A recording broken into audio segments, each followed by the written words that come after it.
எனக்கு அன்பானவர்களே, நம்முடைய எதிர்பார்ப்பு, நம்முடைய தாகம் என்று ஒரு காரியம் ஒரு பக்கம் இருந்தாலும், நம்முடைய தேசத்திலே தேவன் தம்முடைய உள்ளத்துக்கு பிரியமானபடி தன்னுடைய இதயத்துக்கு ஏற்றது போல அவர்தாமே பலத்த காரியங்களை நடப்பித்தார். புகழும் துதி கர்த்தருக்கு மாத்திரமே உண்டாகட்டும். அதனால தான் நான் சொல்கிறேன், who is next? இன்னைக்கு நாம் கேட்க போகிற செய்தியின் தலைப்பே அடுத்தது யார்?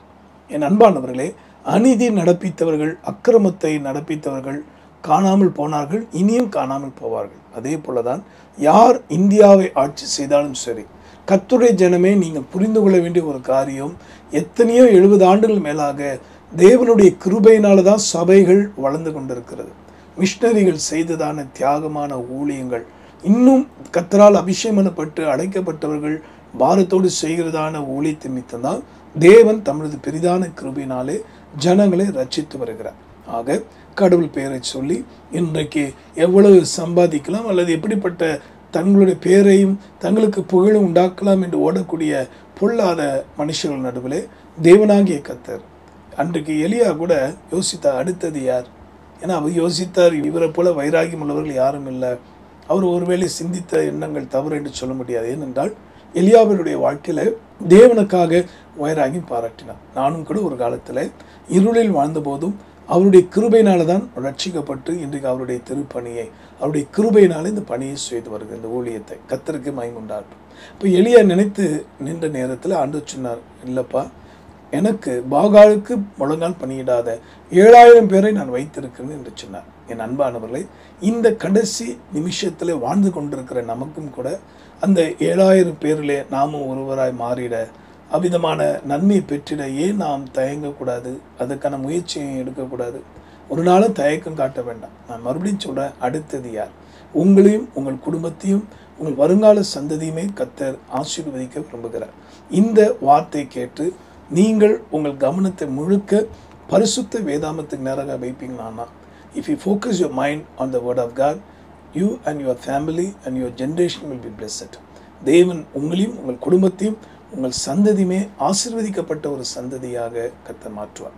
you will be a blessing. நீங்களும் ஆசீர்வாதமாய் மாறுவீர்கள் என்பதில் சந்தேகமில்லை. ஆக உங்களுடைய ஆசீர்வாதத்துக்காக தேவன் கொடுத்த வெளிச்சத்தின்படி அடிப்படையில் அவர் நாம் மகிமைக்காக 2 புஸ்தகத்திலே 6ஆம் அதிகாரம் 4ஆம் வசனத்தை நாம் வாசிக்க போகிறோம். இஸ்ரவேலின் தேவனாகிய கர்த்தருக்கு ஸ்தோத்திரம்.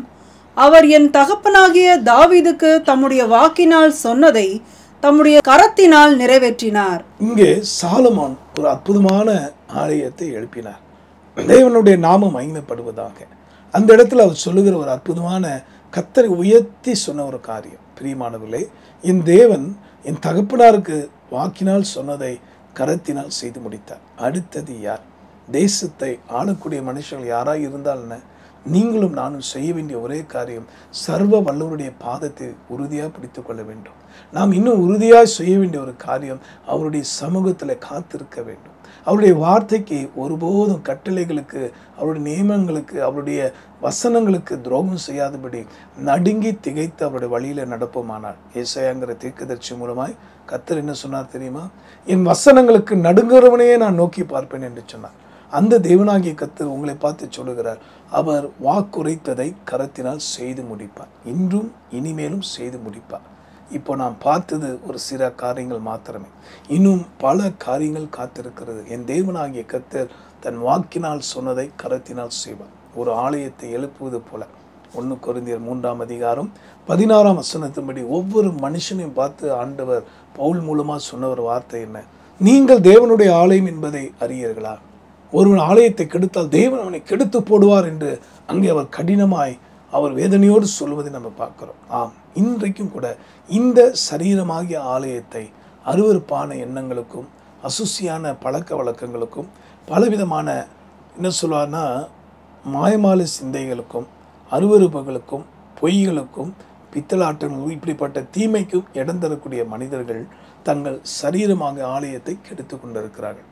வெளியே சொல்ல முடியாத அல்லது தெரிந்தால் அவமானமாகிவிடும் என்று சொல்லும் அளவுக்கு அருவருப்பான தீய பழக்கங்களுக்கு இன்றைக்கு அடிமைப்பட்டு கொண்டிருக்கிற வாலிப பிள்ளைகள் ஏராளம். இன்றைக்கு வெளியே ஒரு ஜீவியம் உள்ளே ஒரு ஜீவம் என்று வாழக்கூடிய மனிதர்கள் ஏராளம். அன்பானவர்களே, இன்று கூட என் தேவனாகிய கர்த்தர் வாக்குரைத்திருக்கிறார், வருத்தப்பட்டு பாரம் சுமப்போரே நீங்கள் எல்லோரும் என்னிடத்தில் வாருங்கள், நான் உங்களுக்கு இளைப்பாறுதலை தருவேன். ஆம், வாக்கினால் சொன்னதை கரத்தினால் செய்வார். இயேசு கிறிஸ்து பூமிக்கு வந்தபோது அவர்தாமே வருத்தத்தோடு, வியாதியின் வருத்தம், பிசாசு வருத்தினால், பலவித தீங்கு காரியத்தில் ஜனங்கள் அகப்பட்டு தவித்து கலங்கி நின்ற நேரத்தில் இயேசு தன் கரத்தினாலே அநேக குஷ்டரோகிகளை தொட்டு சுகமாக்கினார். பெரும்பாடு உள்ள வியாதிகள் குணமாயிற்று, மரித்தோர் எழும்பினார்கள். இப்படி பல அற்புத அடையாளங்களை அவர் செய்து கொண்டே இருந்தார். இன்றைக்கும் செய்து கொண்டிருக்கிறார். ஆம் பிரியமானவர்களே, அவர் வாக்கு சொன்னதை, அவருடைய வார்த்தையின்படி என்னை தரை மட்டும் தாழ்த்தி அவர் வசனத்தை மாத்திரம், அவர் வார்த்தையை மாத்திரம் எல்லா இன ஜனபந்துக்கள், எல்லா இனமொழி பேசும் மக்கள் ரட்சிக்கப்பட வேண்டுமே, மீட்கப்பட வேண்டுமே, விடுவிக்கப்பட வேண்டுமே என்கிற ஒரே ஒரு உன்னதமான கொள்கையோடு, சிந்தையோடு இந்த தேவ பணியை கர்த்தருடைய நாம் மகிமைக்காக the light of the world மினிஸ்ட்ரியை 1997 ஆண்டில் ஆண்டவர் தந்தாரே, அந்த நாள் முதல் கொண்டு இந்நாள் வரை இந்த வார்த்தை உங்களை சந்தித்து கொண்டிருக்கிற நிமிஷம் வரைக்கும் அவரை மாத்திரம் உயர்த்தி, அவரை மாத்திரம் மகிமைப்படுத்தி கொண்டிருக்கிறேனே. காரணம் என்ன தெரியுமா? அவர் வாக்கினால் சொன்னதை கரத்தினால் செய்து கொண்டிருக்கிறார். எந்த நோக்கத்துக்காக அடியனை வேறு பிரித்தாரோ, எதுக்காக வெளியே இருளிலிருந்து வெளிச்சத்துக்கு கொண்டு வந்தாரோ, எதுக்காக சாபத்திலிருந்து ஆசீர்வாதத்துக்கு கொண்டு வந்தாரோ, அந்த நோக்கத்தை எண்ணற்ற மக்கள் அறிந்து கொள்ள, புரிந்து கொள்ள, அவருடைய நல்வழியில நடத்த அவர்தாமே கிருபை பாராட்டி கொண்டிருக்கிறார். ஆம் பிரியமானவர்களை, அவர் வாக்குரைத்தபடி இந்த வேத வசனங்களை அடியன் மூலமாக வெளிப்படுகிற ஒவ்வொரு வார்த்தைகளை நீங்கள் மனதார நம்பி ஏற்றுக்கொள்ளும் பட்சத்தில் ஏற்றுக்கொண்டு இருக்கிறீங்க, அது தெரியும். அதனால தான் வாஞ்சியோடு பல்லாயிரக்கணக்கான மக்கள் இந்த நன்மை பெறணும்னு சொல்லி நீங்கள் வாஞ்சியோடு ஷேர் பண்ணுறது கர்த்தர் பார்க்கிறார். ஆக நிச்சயமாய் உங்களுக்கு வேண்டிய பரிபூர்ண சுகத்தை, அற்புதத்தை ஆண்டவர் செய்வார். திருமண தடைகள் இருக்கலாம், அது மாறி போகும். ஒருவேளை கற்பத்தின் தடை இருக்கலாம், கர்த்தர் உங்களுக்கு நல்ல பிள்ளைகளை தந்து உங்கள் சந்ததியை வாழ வைப்பார். பிரியமானவர்களே, உங்கள் ஊழியம் இன்னும் பெருக போகிறது. ஏனென்றால் அவர் வாக்கினால் சொன்னார். அவர் வார்த்தையை நம்பி தானே இந்த ஊழியத்தை தொடங்கினீங்க, அவர் வார்த்தையை நம்பி தானே இந்த வாழ்க்கையை தொடங்கினீங்க, அவர் வார்த்தையை நம்பி தானே இந்த வியாபாரத்தை தொடங்கினீங்க. நிச்சயமாய் அவர் கருத்தினால் செய்து முடிப்பார். அவர் ஒருபோதும் தாமதம் செய்யார். அவர் சொன்னதை நிச்சயம் நிறைவேற்றுவார். உங்கள் விசுவாசத்தை விடாதிருங்கள். உங்கள் நம்பிக்கையை தயவு செய்து எந்த மனுஷன் மேலும் வைக்காதீங்க. இந்த உலகத்தில் பொருளாதார நிலைமைகள் மாறும், ஏறும், நன்மை வரும், தீமை வரும். ஆனால் கர்த்தருக்கு பயந்து நடக்கிறவர்களே பாக்கியவான்கள், அவர்களே ஆசீர்வதிக்கப்படுவார்கள். தொடர்ந்து நம்முடைய தேசத்துக்காக தொடர்ந்து கர்த்தர் நம்மை நடத்த வேண்டிக் கொள்வோம். மறுபடியும் சொல்கிறேன், உண்மையாய் உழைக்கிற நீங்கள் உயர்த்தப்படுவீங்க. ஆக எந்த மனுஷர்கள் ஆட்சி செய்தாலும் சர்வ வல்லவருக்கு பயந்து நடக்கிறவர்கள் மாத்திரமே, குடும்பங்கள் மாத்திரமே, அப்படிப்பட்ட சபைகள் மாத்திரமே, அப்படிப்பட்ட தனிநபர்கள் மாத்திரமே ஆசீர்வதிக்கப்படுவார்கள் என்பதிலே சந்தேகமில்லை. ஆக தொடர்ந்து உங்களுடைய உழைப்பை நல்ல ஜெபத்தோடு செய்யுங்க. கர்த்தராகிய தேவன் உங்களை உயர்த்துவது நிச்சயம். ஆட்சியாளர்களுக்கு வேண்டிய ஞானத்தையும் பலனையும் கர்த்தர் தரும்படி தொடர்ந்து நாம் வேண்டிக் கொள்வோம். பிரியமானவர்களே, அவர் வாக்கினால் சொன்னதை கரத்தினால் செய்து முடித்தார். மணியராகிய நான் அல்ல, என்னை கொண்டு அவர் செய்கிற அனைத்து நற்காரியங்களுக்கும் அவருக்கே நான் துதி கன மகிமை செலுத்துகிறேன். தொடர்ந்து இந்த லைட் ஆஃப் த வேர்ல்ட் மினிஸ்ட்ரிக்காக ஜெபிக்கவும், முன்வந்து கூட இணைந்து செயல்படவும் நீங்கள் தாமதிக்க வேண்டாம். கர்த்தருடைய வருகை மிக சீக்கிரமாக இருக்கிறது. மாரநாதா, சீக்கிரம் வாரும் ஆண்டவரே. ஜெபிப்போமா? அன்புள்ள ஆண்டவரே, இந்த அற்புதமான தீர்க்க தரிசன வார்த்தையை கேட்டு என்னோடு ஜெபிக்கிற அத்தனை அன்பு உள்ளங்களை பாரும் அப்பா.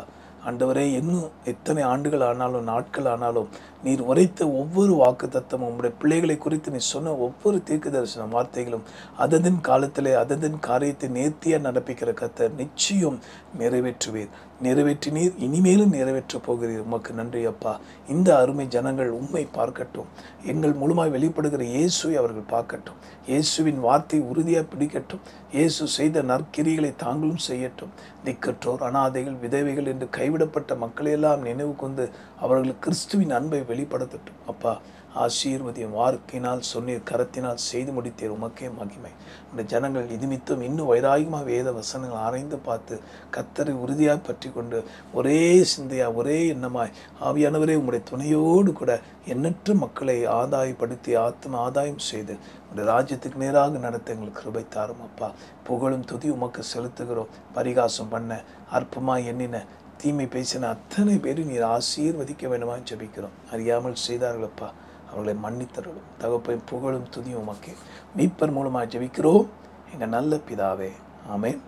அன்பானவர்களே, இந்த ஊழியம் உங்களுக்காக கொடுக்கப்பட்ட ஊழியம். தொடர்ந்து இந்த லைட் ஆஃப் த வேர்ல்ட் மினிஸ்ட்ரிஸ்க்காக செபியுங்க.